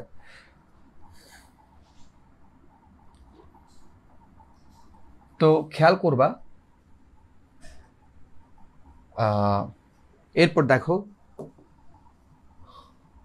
তাহলে আমরা এখানে হচ্ছে দেখতে পাচ্ছি এই যে ধারা। আচ্ছা, এটা কি পারবা? এটা পারবা? এটা পারবা? এটা পারবা কিনা একটু জানাও। মানে এটা পারবা? বলো। এটা পারলে আর করে দেখাচ্ছি না, যেহেতু লুপ এটা বারবার করাইছে। আমার ইউটিউব চ্যানেলে গেলে এটা তুমি 1000টা ভিডিও পাবা, মানে কথার কথা বললাম আর কি। মানে তুমি বেশ কিছু ভিডিও পাবা, এটা বারবার আসছে। ফাইমা বলছে ভাইয়া সিটিজি বোর্ডের 24টা একটু বুঝাই দেন। ওকে, আমরা দেখি। এইটা পারবা? লুপ এটা পারবা আশা করি। তো আমাদেরকে লুপ থেকে বলছে কি? বলছে উদ্দীপকের ধারাটির যোগফল নির্ণয় করার জন্য অ্যালগরিদম তৈরি করো। তো এগুলোর উপরে অনেক ক্লাস আছে আমার চ্যানেলে, অনেক ক্লাস। তুমি দেখবা 23 সাল 24 সালে অনেক ক্লাস আছে। ঠিক আছে? তো তুমি সেখান থেকে চাইলে পড়ে ফেলতে পারো। এরপর উদ্দীপকের ধারাটি যোগফল প্রদর্শনের জন্য সি ভাষায় প্রোগ্রাম করো। সেম পারবা আশা করি, আমি আর দেখাচ্ছি না। এরপর ময়মনসিংহ বোর্ড, দেখো ময়মনসিংহ বোর্ডে এই যে প্রশ্নটা আসছে। তো এখানে আসলে কি বলছে? ময়মনসিংহ বোর্ড 24-এ আমরা দেখতে পাচ্ছি এখানে মূলত হচ্ছে ইনপুটটা হচ্ছে যোগফল নির্ণয় করা হবে। এখানে কন্টিনিউয়াস স্টেটমেন্টের কাজ আসছে। এটাও আশা করি পারবা। এটা পারবা? এই ময়মনসিংহ বোর্ড 24-এর এই প্রশ্নটা একটু দেখো তো, এই প্রশ্নটা পারবা কিনা দেখো তো। যদিও ক্লাসগুলো আমি ইউটিউবে নিয়ে রাখছি, পারবা কিনা একটু দেখো। জাস্ট এখানে তুমি 8টাকে বাদ দিয়ে বাকি কাজগুলো হবে আর কি, কথা বুঝতে পারছো? মানে জাস্ট 8টা বাদ দিয়ে বাকি কাজগুলো হবে। আর এই লাইনটাতে একটু ভুল আছে, এই লাইনটা আমি আগেই বলছি, এই লাইনটাতে ভুল আছে, এটার উপর হচ্ছে ক্লাস দেওয়া আছে। এই লাইনটাতে কি ভুল আছে? এই লাইনটা হয় এরকম হবে, s equal s into a হবে, অথবা অথবা এই লাইনটা হচ্ছে এরকম হবে, s equal s plus a। ঠিক আছে, মানে এখানে ভুল আছে, এটা আমি আগেই বলছি। এই যে এটা আমার ক্লাসে বলা আছে ইউটিউবে, এটা এগুলোর উপর হচ্ছে সমাধান ক্লাস আপলোড করা আছে, কথা বুঝতে পারছো? তো এটা পারবা কিনা বলো। এখানে জাস্ট তুমি 8টাকে স্কিপ করে আর 2 থেকে শুরু করবা, 100 এর সমান কিংবা হচ্ছে 100 থেকে ছোট হবে এবং 2 করে বৃদ্ধি পাবে। এই যে এখানে ইনক্রিমেন্ট দেওয়া আছে, 2 করে বৃদ্ধি পাবে। তো এক্ষেত্রে হচ্ছে তোমার 8টাকে জাস্ট স্কিপ করবা। এর ভ্যালুটা যখন 8 হবে তখন তুমি এটা এই যে যোগ নির্ণয় কিংবা হচ্ছে গুণফল নির্ণয়, যোগফল কিংবা গুণফল নির্ণয়ের স্টেপে না গিয়ে তুমি স্কিপ করে ইনক্রিমেন্টে চলে যাবে, 8টা হচ্ছে 10 হয়ে যাবে। তবে ব্যাপারটা হলো এখানে এই লাইনটাতে একটু কারেকশন করতে হবে।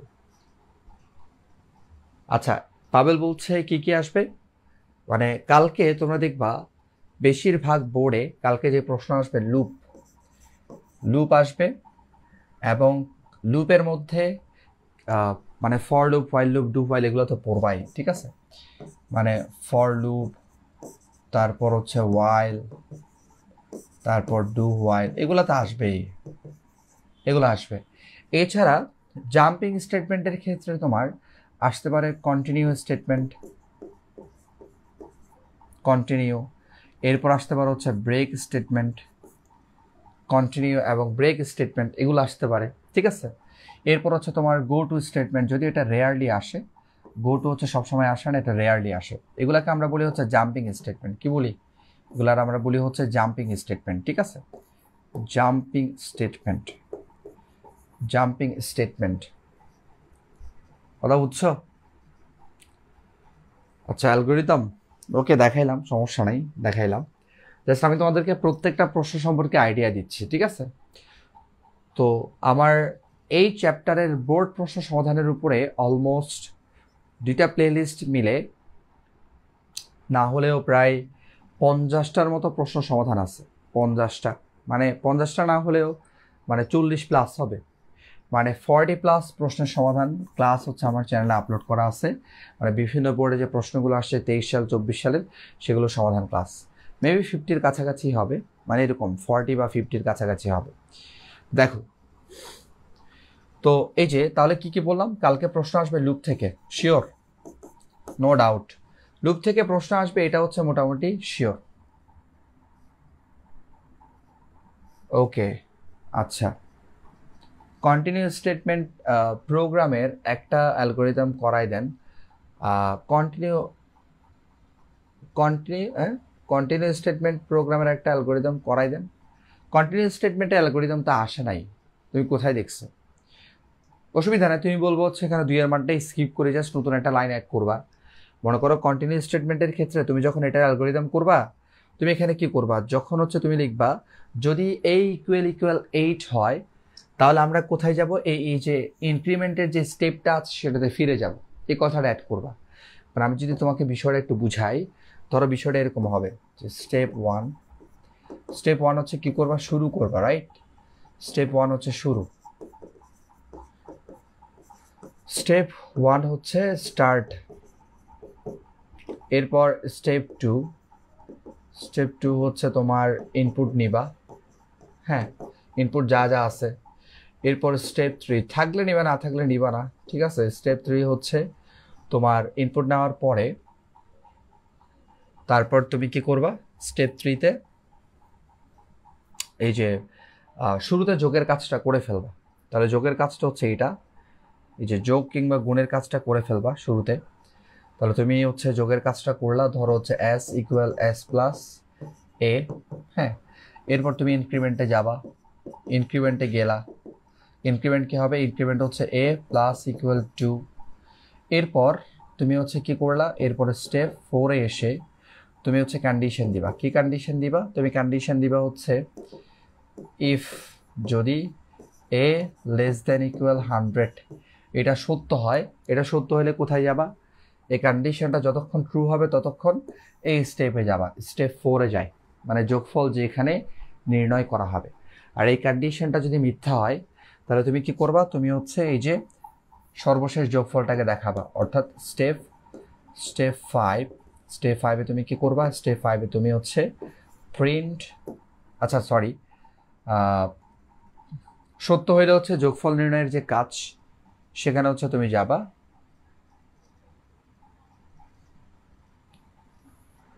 আচ্ছা, তো খেয়াল করো, তো তুমি হচ্ছে এখানে যদি এই কন্ডিশনটা সত্য হয় তাহলে তুমি স্টেপ 3-তে যাবা। ওকে ফাইন, স্টেপ 3-তে যাবা। যদি মিথ্যা হয় সেক্ষেত্রে হচ্ছে তুমি স্টেপ কোনটাতে যাবা? মানে প্রিন্টের যে স্টেপ সেখানে। তবে একটা কথা আছে, কথাটা হচ্ছে যেহেতু এখানে কন্টিনিউ দেওয়া আছে, তুমি এখানে আরেকটা জিনিস অ্যাড করবা, সেটা হচ্ছে এখানে আরেকটা জিনিস অ্যাড করবা। এরপরের স্টেপে এখানে তুমি লিখবা ইফ এই কন্ডিশনটা দেওয়ার পরে তুমি লিখবা ইফ এ ইকুয়াল 8 এটা হইলে, যদি ইফ এ ইকুয়াল 8 এটা যদি হয় সেক্ষেত্রে হচ্ছে তুমি মানে এইটা ম্যাচ করলে, মানে এটা যদি সত্য হয় তাহলে তুমি হচ্ছে সরাসরি ইনক্রিমেন্টে যাবা, স্টেপ 4-এ যাবা। আর এটা যদি হচ্ছে সত্য না হয়, মিথ্যা হয়, সেক্ষেত্রে তুমি হচ্ছে স্টেপ কোথায় যাবা? 3-তে যাবা। একটু কথা বোঝার চেষ্টা করবা কথাগুলা। দেখো, প্রথমে শুরু করলা, ইনপুট নিলা, তারপর হচ্ছে প্রথমে যোগের কাজটা করলা, তারপর তুমি ইনক্রিমেন্ট করলা। প্রথম যোগটা হলো, এরপর ইনক্রিমেন্ট হলো। ইনক্রিমেন্ট হওয়ার পরে এখানে তুমি চেক দিবা, অর্থাৎ এর মানটা 100 থেকে ছোট কিনা। আচ্ছা, চেক দেওয়ার পরে তারপর তুমি আবার একটা কাজ করবা। আচ্ছা, তুমি এখানে একটা কাজ করবা, সেটা হচ্ছে আচ্ছা, চেক দেওয়ার পরে এই চেকটা দেওয়ার পরে তুমি স্টেপ 5-এ পাঠাও। স্টেপ মানে এখান থেকে না গিয়ে এই চেকটা দেওয়ার পরে তুমি কি করবে? স্টেপ 5-এ পাঠাবা। স্টেপ 5-এ এসে হচ্ছে আবার চেক দেওয়া হবে, এর মানটা 100 থেকে ছোট, বেশ ভালো কথা, বাট এর মানটা হচ্ছে 8-এর সমান হচ্ছে কিনা। স্টেপ 5-এ পাঠাও। তাহলে এখান থেকে স্টেপ 5-এ পাঠাবে, এখান থেকে আর তুমি এখানে পাঠাবা না। কথা বুঝে গেছে? তুমি কি করবা? এখান থেকে হচ্ছে স্টেপ 5-এ পাঠাবা। স্টেপ 5-এ পাঠানোর পর আবার দেখো, শুরু করলা, ইনপুট নিলা, প্রথম যোগটা করলা, ইনক্রিমেন্ট করলা।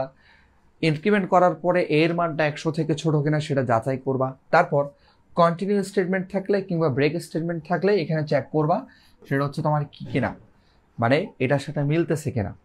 যদি এর মানটা যদি মিলে যায়, এর মানটা যদি কি হয়, মিলে যায়, তাহলে তো হচ্ছে আমরা মানে এই কন্ডিশনটা যদি ট্রু হয়, সত্য হয়, তাহলে আমরা কোথায় যাব? এই যে ইনক্রিমেন্টের যে স্টেপ সেখানে আমরা চলে যাব। আর যদি এই কন্ডিশনটা মিথ্যা হয় সেক্ষেত্রে আমরা কোথায় যাব? এই যে স্টেপ 3-তে চলে যাব। এটা মিথ্যা হইলে যোগ করব, এটা সত্য হইলে আমরা ইনক্রিমেন্টে চলে যাব। ঠিক আছে? এরপর আমরা কি করব? আমরা হচ্ছে স্টেপ কোথায় আসব? 6-এ আসবো। 6-এ এসে যোগফলটাকে প্রিন্ট করব, এরপরে স্টেপ 7-এ প্রোগ্রামটা শেষ করব। লুপের ক্ষেত্রে সি প্রোগ্রাম করার সময় কি শেষে রিটার্ন 0 দিতেই হবে? এটা কি বাধ্যতামূলক? কোনো বাধ্যতামূলক না, তুমি চাইলে দিবা, না চাইলে বাদ দিবা, কোনো অসুবিধা নেই। রিটার্ন 0 তোমার দিলে দিবা, না দিলে নাই।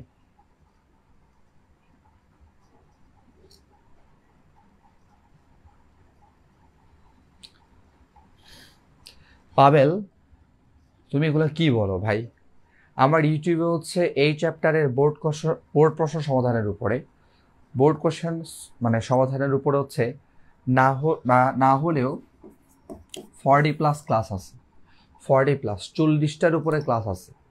তুমি সেখান থেকে বাছাই করে করে লুপগুলো দেখলেই হয়। 23 সালে যে প্রশ্নগুলো আসছে, 24 সালে যা প্রশ্ন আসছে, 24 সালে মেবি হচ্ছে 2টা প্রশ্ন আমি দিতে পারি নাই যেহেতু সময় হয় নাই, আর বাকি সবগুলাই দিছি। তুমি সেখান থেকে প্রশ্ন দেখলেই হয়। আমি জাস্ট তোমাদেরকে বুঝাচ্ছি যে প্রশ্নের টাইপগুলো কেমন, এটা জাস্ট আইডিয়া দিচ্ছি। আমি এখানে তোমাদেরকে পড়াইতে আসি নাই, কারণ সি প্রোগ্রাম শেষ করতে তোমার কমপক্ষে ক্লাস লাগবে হচ্ছে কয়টা? 20টা, হ্যাঁ, বা একদম মিনিমাম 15টা ক্লাস লাগবে। আমি যদি হচ্ছে মানে 1 আওয়ার করেও হিসাব করি তাহলে 15টা ক্লাস লাগবে। তুমি পরীক্ষার আগের রাতে আসছো সি প্রোগ্রাম শিখতে, এটা কি সম্ভব ভাই? তুমি আমাকে বলো। মানে সি প্রোগ্রাম এটা আমি যদি 1 ঘন্টা করেও হিসাব করি 15টা ক্লাস লাগবে। আর 15টা ক্লাসের মাধ্যমে তুমি সি প্রোগ্রামের বেসিকটা পাবা, মানে মোটামুটি হচ্ছে বিভিন্ন কোশ্চেন টোশ্চেন সলভ করতে পারবা, বুঝবা। তো পরীক্ষার আগের দিনকে আমি তোমাকে শেখাইতে পারবো, আমি জাস্ট তোমাদেরকে প্রশ্নগুলো সম্পর্কে আইডিয়া দিচ্ছি যে কালকে কি টাইপের প্রশ্ন আসবে, আর এগুলো সম্পর্কে এগুলোর সমাধান আমার ইউটিউবে দেওয়া আছে। কথা বুঝে গেছে? আমাকে সুমনা বলছে, আমার একটা প্রশ্ন ছিল লুপের ক্ষেত্রে সি প্রোগ্রাম করার সময় আবার সেম প্রশ্ন। ভাই রে ভাই, সি প্রোগ্রামে রিটার্ন জিরোটা দিতে হয় না, এটা দিতে হয়, তুমি দিলে ভালো। যারা প্রফেশনাল প্রোগ্রামার তারা হচ্ছে এটা দেয়, ঠিক আছে? যারা প্রফেশনাল প্রোগ্রামার, যারা অ্যাকচুয়ালি প্রোগ্রাম করে, আমরা তো এটা জাস্ট খেলা করতেছি। এই যে আমরা যে সি প্রোগ্রামটা শিখি সেটা হচ্ছে আমরা জাস্ট খেলা করতেছি। কথা বুঝে গেছে? তো মূলত হচ্ছে আমরা রিটার্ন জিরো এটা তুমি চাইলে দিবা, না হলে দিবা না, বাট প্রোগ্রাম তো কাজ করবে। এটা দিলেও কাজ করবে, এটা না দিলেও কাজ করবে, কোনো অসুবিধা নাই, ঠিক আছে? আচ্ছা, দ্বিমাত্রিক অ্যারে কি? দ্বিমাত্রিক মানে হচ্ছে যেখানে দুইটা থাকবে, মনে করো এরকম আর কি, হ্যাঁ। মানে ধরো এখানে একটা এইভাবে থাকবে, এখানে একটা, এখানে একটা, মানে ওটা হচ্ছে 2 ডাইমেনশনাল অ্যারে বলা হয়। 2 ডাইমেনশনাল অ্যারে মানে আমরা অ্যারের ক্ষেত্রে হচ্ছে এরকম একটা দেখছি না, মানে মনে করো হচ্ছে আমরা বলছি হচ্ছে নাম্বার, একটা চলক নিলাম, মনে করো আমার নাম্বার আছে কয়টা, 10টা। এরপর এখানে নাম্বারগুলোকে আমরা লিখে দিলাম, 10টা নাম্বারকে আমরা লিখে দিলাম। তো যখন তুমি হচ্ছে দ্বিমাত্রিক দেখবা তখন দেখবো হচ্ছে এখানে এরকম দুইটা থাকবে, মানে এরকম দুইটা থাকবে, এটাকে বলা হয় 2 ডাইমেনশনাল।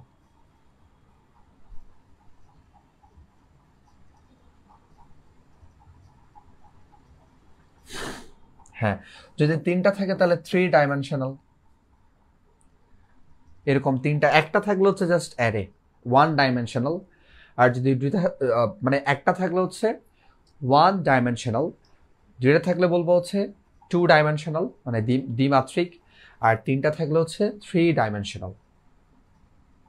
হ্যাঁ পাবেল, এই কথা কি বুঝছো ভাই? আমার কথা কি বুঝছো? ওকে। আচ্ছা, তো আমি মূলত তোমাদেরকে বুঝাইতে চাইছি বিষয়গুলা, মানে তোমরা যখন হচ্ছে বেসিকটা বুঝবা তখন বিষয়গুলো ক্লিয়ার হবে। আচ্ছা যাই হোক, তো আমরা এটা নিয়ে অনেক টাইম ওয়েস্ট করলাম, মানে ওয়েস্ট বলতে হচ্ছে সময় নষ্ট করলাম। এখন দেখো মানে বিষয়টা হচ্ছে একটা প্রশ্ন নিয়ে অনেকক্ষণ ফেলে দিছি, এই প্রশ্নটা পারবা।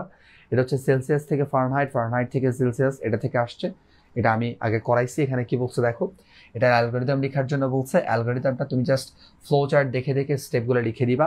এবং এরপরে বলছে উদ্দীপকের সমস্যাটির জন্য সি ভাষায় একটি প্রোগ্রাম লেখো যেখানে ঋণাত্মক ইনপুট গ্রহণযোগ্য নয়।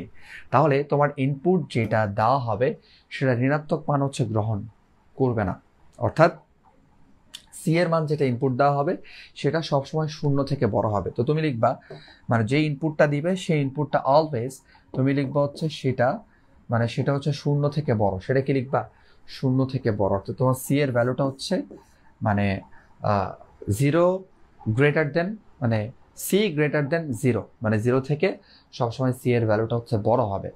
তো এটা যদি হচ্ছে তোমার কি হয়, বড় হয়, তখনই তুমি কি করবা, তখনই হচ্ছে তুমি মূলত এই মানে এই যে স্টেপটা সেই স্টেপে আসবা। এগুলোর সমাধান ক্লাস হচ্ছে আমার ইউটিউবে দেওয়া আছে, ঠিক আছে? ওকে, দেখে নিও একটু সমাধান ক্লাস। বাট আমি বলছি এই যে ঋণাত্মক যেহেতু গ্রহণযোগ্য নয়, তার মানে হচ্ছে তোমার এই যে এখানে সি এর যে মানটা ইনপুট দেওয়া হবে সেটা 0 থেকে বড় হবে। তো পুরো প্রোগ্রামটা দেখানো সম্ভব না। এরপরে ধরো আমরা যদি হচ্ছে আর কয়েকটা বিষয় দেখি, এটা একটু দেখে নিবে, এটার সমাধান ক্লাস দেওয়া আছে। এরপর মানে যার যেটা সমস্যা আর কি, মানে প্রত্যেকটা সমাধান ক্লাস দেওয়া আছে, তোমরা একটু সমাধান ক্লাসগুলো দেখে নিও, আশা করি হচ্ছে আর খুব একটা সমস্যা হবে না। জাস্ট আমার চ্যানেলে যাবা, চ্যানেলে গিয়ে হচ্ছে টপিক ওয়াইজ সমাধান ক্লাসগুলো দেখে নিবে। আমি জাস্ট তোমাদেরকে এখন একটু একটা কাজ করবো, এটা হচ্ছে আমার চ্যানেল, এই চ্যানেলে গিয়ে হচ্ছে তুমি সমাধান ক্লাসগুলো দেখে নিবা। তোমাদেরকে আমি বলে দিই কোন টপিকটা আজকে রাতের মধ্যে কভার করবা, জাস্ট এটাই বলে দিব। এটার বাইরে কালকে প্রশ্ন আসবে না, একদম শিওর। দেখো 100% আমার ইউটিউব চ্যানেলে গিয়ে যে টপিকটা কভার করবা, দরকার হলে মুখস্থ করবা, না বুঝতে মুখস্থ হইলেও করবা, একটা সিকিউ অ্যান্সার করতে পারলে 10 নাম্বার পাবা। কথা বুঝতে পারছো? তাহলে তোমরা এখন গিয়ে লুপটা কভার করবা। লুপ, লুপ কি কি? লুপ হচ্ছে ফর লুপ, ওয়াইল লুপ, আর এটা হচ্ছে ডু ওয়াইল লুপ, ঠিক আছে? ওকে, এখন এই লুপ থেকে প্রশ্ন কি আসবে? লুপ থেকে প্রশ্ন আসবে ধারা, যেমন ধরো হচ্ছে 1 + 2 + 3 +... +1000, কথার কথা। তারপর মনে করো হচ্ছে 2² + 3 square plus 4 square plus dot dot dot plus মনে করো হচ্ছে 100 স্কোয়ার, ঠিক আছে, এরকম জিনিসগুলো আসবে। এই লুপটা কভার করবা। আরেকটা টপিক কভার করবা, সেটা হচ্ছে কন্ডিশনাল স্টেটমেন্ট। কন্ডিশন মানে ইফ দিয়ে যে কাজগুলো আমরা করি, কন্ডিশনাল স্টেটমেন্ট, এই টপিকটা একটু কভার করবা, মানে ইফের কাজ। আচ্ছা, এই দুটো টপিক হচ্ছে তোমাদের পরীক্ষার জন্য খুবই ভাইটাল। এই ছাড়া যে টপিক কভার করবা, এই দুইটা গেছে, এটা হচ্ছে নাম্বার 1, এটা নাম্বার 2। এটা ফার্স্ট প্রায়োরিটি, এটা সেকেন্ড প্রায়োরিটি। থার্ড প্রায়োরিটি হচ্ছে তুমি গড়টা দেখবা, গড়, হ্যাঁ, গড়টা একটু দেখবা। তারপর সেলসিয়াস থেকে ফারেনহাইট, মানে সেলসিয়াস টু ফারেনহাইট, এরপর ফারেনহাইট টু সেলসিয়াসটা একটু দেখবা, Celsius to Fahrenheit, Fahrenheit to সেলসিয়াসটা একটু দেখবা। তাহলে গড় দেখবা, সেলসিয়াস থেকে ফারেনহাইট, ফারেনহাইট থেকে সেলসিয়াস দেখবা। তারপর হচ্ছে কন্ডিশনাল স্টেটমেন্টের ক্ষেত্রে যদি আমি আরও নির্দিষ্ট করে বলি, মানে সেকেন্ড টপিকের ক্ষেত্রে জোড় সংখ্যা নির্ণয়, বিজোড় সংখ্যা নির্ণয়, এই বিষয়গুলো একটু দেখবা। That's it. তাহলে তোমাদের কাজ থাকবে, প্রথম কাজ হচ্ছে এটা, লুপটা ভালো করে পড়বা। For loop, while loop, do while, এই টাইপের যে ধারা, যে কোনো একটা ধারা ভালো করে বুঝলে বাকি সব সেম, খালি একটু একটু চেঞ্জ হবে, ঠিক আছে। এরপরে কন্ডিশনাল স্টেটমেন্টটা যদি সময় থাকে পড়বা, সময় না থাকলে পড়বা না। এরপর গড় নির্ণয় কেমনে করবা, সেলসিয়াস থেকে ফারেনহাইট, ফারেনহাইট থেকে সেলসিয়াস, বা ক্ষেত্রফলের মানে ক্ষেত্রফলের হচ্ছে তোমার কি প্রোগ্রাম কেমনে করবা, এরকম বেসিক প্রোগ্রামগুলো একটু দেখে নিবা, ঠিক আছে। এরপরে কাজ থাকবে, আচ্ছা লুপের সাথে আরেকটা বিষয় আমি অ্যাড করে দিচ্ছি, সেটা হচ্ছে এখান থেকে তুমি কন্টিনিউ এবং ব্রেকটা একটু দেখে নিবা। কন্টিনিউ এবং ব্রেক, কন্টিনিউ এবং ব্রেক, এই দুটা জিনিস দেখে নিবা, কন্টিনিউ প্লাস ব্রেক, ঠিক আছে। ওকে, অ্যালগরিদম ফ্লোচার্ট একটু প্র্যাকটিস করো, তাহলে কাজ হয়ে যাবে। আমার ক্লাস আছে, ক্লাস দেখে নাও ইউটিউব থেকে, ঠিক আছে। তাহলে কন্টিনিউ এবং ব্রেক, কন্টিনিউ এবং ব্রেক, এই দুটা হচ্ছে একটু দেখে নিও, ঠিক আছে। তো ঠিক আছে, তাহলে এ পর্যন্ত। কালকে পরীক্ষার জন্য বেস্ট অফ লাক, ইনশাল্লাহ ভালো হবে। আর বাকিটা হচ্ছে তোমরা একটু রাতের মধ্যে কভার করে ফেলো, যতটুকু পারা যায় আর কি।